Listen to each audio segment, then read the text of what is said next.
வணக்கம் and welcome to restore Tamil. இன்றைக்கி நம்ம இந்த வீடியோவில் இப்போ புதுசாக லான்ச் ஆகிருக்க இந்த டிவிஎஸோட ஜூபிட்டர் 110 யூனிக்கான ஃபீச்சர்ஸ், அதான் இந்த செக்மெண்ட்டில் வேறு எந்த ஸ்கூட்டர்கிட்டையும் இல்லாத ஒரு சில ஃபீச்சர்ஸ்லாம் இந்த ஸ்கூட்டர்கிட்ட இருக்குது. அந்த விஷயத்தை நம்ம இன்றைக்கி லிஸ்ட்டு படி பார்ப்போம். அதுக்கு முன்னாடி சின்ன ஒரு திறந்து கிளட் சப்ஸ்கிரைப் பட்டனை ஒரு செகண்ட் ஸ்பெண்ட் பண்ணி ஒரு தட்டி விட்டிங்கன்னா இது மாதிரி சூப்பர் ஃபோன் ஏன்னா ஆட்டோமொபைல் கண்டென்ட்ஸ் உங்களை தேடி வந்துக்கிட்டே இருக்கும். சரி வாங்க இப்போ நம்ம அதிகமாக பசங்க வீடியோக்குள்ளே போகிறோம். சரி, ஃபஸ்ட்டாக இந்த ஒரு ஸ்கூட்டரில் எந்த ஒரு ஸ்கூட்டர்கிட்டையும் இல்லாத ஒரு விஷயம் இந்த ஸ்கூட்டர்கிட்ட இருக்குதுன்னு பார்த்தா இதோடைய லைட்டிங் செட்டப் தான்.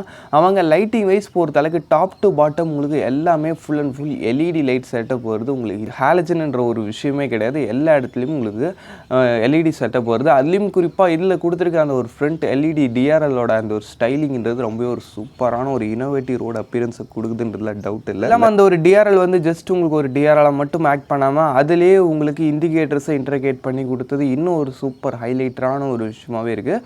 ஓவரால் லைட்டிங் இந்த ஒரு செக்மெண்ட்டில் யாருக்கிட்டையும் இல்லாத அளவுக்கான ஒரு நல்ல ஒரு இனோவேட்டிவ் ஸ்டைலிங்கான ஒரு லைட்டிங் இந்த ஒரு வெஹிக்கிள் இருக்குது. அதெல்லாம் ஒரு ஃபுல் எல்இடி. அதுலேயும் குறிப்பாக இந்த லைட்டிங்கில் வந்து உங்களுக்கு ஜஸ்ட் அந்த ஒரு எல்இடி கொடுத்துருக்காங்களே அது மட்டும்தான் விஷயமானு கேட்டிங்கன்னா அது மட்டும் கிடையாது. இன்னும் ஒரு சில ஃபீச்சர்ஸ்லாம் கொடுத்துருக்காங்க. இந்த செமி ஆட்டோமேட்டிக் இண்டிகேட்டர் மாதிரி சப்போஸ் நீங்கள் ஒன் சைட் கட் பண்ணுறப்ப இண்டிகேட்டர் போட்டு நீங்கள் கட் பண்ணிட்டு அதை ஆஃப் பண்ணணும்னு அவசியம் இல்லை. அந்த வண்டி ஆட்டோமேட்டிக்காக ஆஃப் பண்ணணும். அதுக்கடுத்து பேனிக் பிரேக் சமயத்தில் உங்களோட இண்டிகேட்டர்ஸ் எல்லாத்தையும் ஆன் பண்ணி அது ஒரு அலர்ட் கொடுக்கும். இதை மாதிரி ஒரு சில யூனிக்கான ஃபீச்சர்ஸ் இந்த செக்மெண்ட்டில் மற்ற ஸ்கூட்டர்கிட்ட இல்லாத ஃபீச்சர்ஸ் இந்த ஒரு ஸ்கூட்டர்கிட்ட இருக்குது. இந்த லைட்டிங் ஒரு தலைக்கச்சிருக்கு. நெக்ஸ்ட் இந்த வண்டியோட அடுத்த ஒரு இன்னொரு யூனிக் ஃபீச்சர் என்னன்னு பார்த்தோம்னா இந்த வெஹிக்கிளோடைய அந்த ஒரு இன்ஜின். ஆமாங்க, என்ன இன்ஜினில் என்னங்க புதுசாக கொடுத்துட போகிறாங்க? யூஸ்வலான ஒரு 110cc இன்ஜின் மாதிரி தான் கொடுத்துருப்பாங்கன்னு நினைப்பீங்க. ஆமாம், யூஸ்வலான ஒரு 110cc இன்ஜின் மாதிரி தான் கொடுத்துருக்காங்க. பட் நான் அந்த இன்ஜினில் புதுசாக அந்த ஒரு ஐஜிஓ சிஸ்டம்னு ஒரு சிஸ்டம் யூஸ் பண்ணியிருக்காங்க. அது என்ன ஐஜிஓ சிஸ்டம்னு பார்த்தோம்னா வச்சுங்களேன், இந்த ஒரு விஷயம் வந்து இன்னொரு பேரில் சொல்லணும்னா ஒரு ஸ்மார்ட் ஹைப்ரிட் சிஸ்டம் மாதிரி நம்மளுக்கு வந்து ஸ்டைல் அண்ட் ஸ்டாப் சிஸ்டம்னு ஒரு சிஸ்டம் இருக்குது. அந்த ஒரு சிஸ்டம் இருக்கிற ஸ்கூட்டர்ஸ்லாம் நீங்கள் அந்த பட்டன் ப்ரெஸ் பண்ணிங்கன்னா உங்களுக்கு வண்டியில் செல்ஃப் மோட்டர் ஓடுற சவுண்டே கேட்காது. அவ்வளோ ஸ்மூத்தாக ஸ்டார்ட் ஆகும் இல்லையா? அதுக்கு என்ன ரீசன்னு பார்த்தோம்னா அந்த வெஹிக்கிளோட அந்த ஒரு கரண்ட் ப்ரொடியூசிங் காயில் இருக்குது பாருங்கள், அந்த ஒரு காயிலுக்கே ரிட்டன் கரண்ட் கொடுத்து அதை சுற்ற வச்சு கிராங்க் பண்ணி ஸ்டார்ட் பண்ணுறதுனால தான் அது உங்களுக்கு செம்ம சைலண்ட்டாக இருக்குது.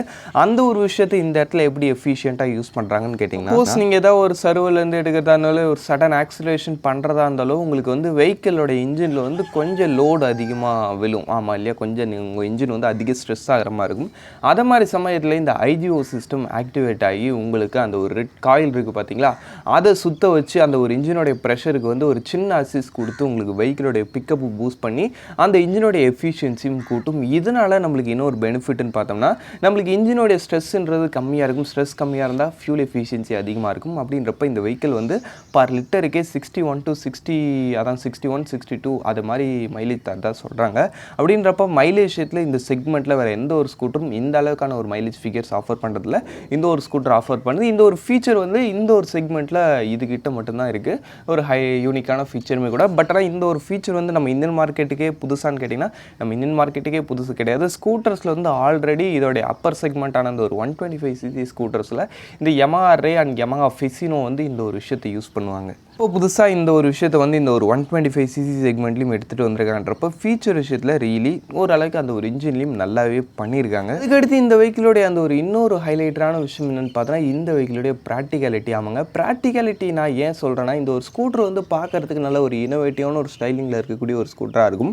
பட் ஆனால் அட் த சேம் டைம் உங்களுக்கு நல்ல ஒரு சீட்டிங்கும் ஆஃபர் பண்ணுறது, நல்ல ஒரு ஸ்பேசியஸான ஃபுட் பெடும் கொடுக்குது. அது இல்லாமல் அண்டர் சீட் ஸ்டோரேஜ் பொறுத்தளவுக்கு உங்களுக்கு 33 liters of under seat storage வருதுங்க. ஆமாங்க, இந்த ஒரு 110cc ஸ்கூட்டர் செக்மெண்ட்டில் வேறு யாருக்கிட்டையும் இந்த அளவுக்கான ஒரு massive amount of under seat ஸ்டோரேஜ்ன்றது இல்லவே இல்லை. இதோடைய அப்பர் செக்மெண்ட்டான இந்த ஒரு 125cc இதே அந்த ஜூபிட்டர் 125 கிட்ட இருக்குது பார்த்தீங்களா, அதில் வேணால் இருக்குது. சொல்லப்போனால் அதுலேருந்து டெரைவ் பண்ணி எடுத்துகிட்டு வந்த ஒரு விஷயம் தான் இந்த ஒரு அண்டர் சீட் ஸ்டோரேஜ். அதெல்லாம் ப்ராக்டிகாலிட்டியில் இன்னொரு விஷயம் இந்த வெஹிக்கிளோட ஒரு ஹைலைட்டரான விஷயம்னு பார்த்தோன்னா இந்த வண்டியோட அந்த ஒரு ஃப்ரண்ட் ஃபியூல் ஃபில்லிங் கேப்பு. ஆமாங்க, பொதுவாகவே நம்மளுக்கு ஸ்கூட்டர்ஸில் அந்த ஒரு ஃபியூல் ஃபில் பண்ணுறது ஒரு பெரிய ஒரு கடுப்பான ஒரு விஷயமா இருக்கும். சீட்டை திறக்கணும், இல்லை பின்னாடி இருக்கிற அதை திறந்துட்டு அதை இறங்கி போயிட்டு நம்ம மொத்தத்தில் வண்டியிலேருந்து இறங்கி ஃபியூல் ஃபில் பண்ணுற மாதிரி தான் வரும் மோஸ்ட்லி. பட்னா இந்த ஸ்கூட்டரில் நீங்கள் அப்படிலாம் கிடையாது. ஜஸ்ட் நீங்கள் பைக்கில் ஃபியூல் ஃபில் பண்ணுற மாதிரியே வண்டியில் உட்காந்துட்டு ஜஸ்ட்டு சாவி அப்படி திருவது மூலமாக அந்த மூடியை திறந்து பெட்ரோல் போட்டு நீங்கள் மட்டும் ஜாலியாக போயிட்டே இருக்கலாம். இந்த ஒரு விஷயம் வந்து கொஞ்சம் வெஹிக்கிளை யூஸ் பண்ணுறதுங்களுக்கு ஒரு நல்ல விஷயமா இருக்குன்னு வச்சுக்கோங்க. சப்போஸ் கொஞ்சம் ஏஜ்டு பர்சன்ஸ் யூஸ் பண்ணுறதுக்கோ இல்லை லேடிஸ் யூஸ் பண்ணுறதுக்கோ நிச்சயம் கன்வீனியண்ட்டாக இந்த ஒரு ஸ்கூட்டர் நல்லாவே கொடுக்குதுன்னு சொல்லலாம். ஃபியூல் ஃபில்லிங் கேப்லேயும் சரி, ஃபுட்போர்ட்லேயும் சரி, அண்டர் சீட் ஸ்டோரேஜ்லையும் சரி, எல்லா இடத்துலையும் உங்களுக்கு நல்ல ஒரு தாராளமான ஒரு ஸ்பேசியஸ்னஸ்.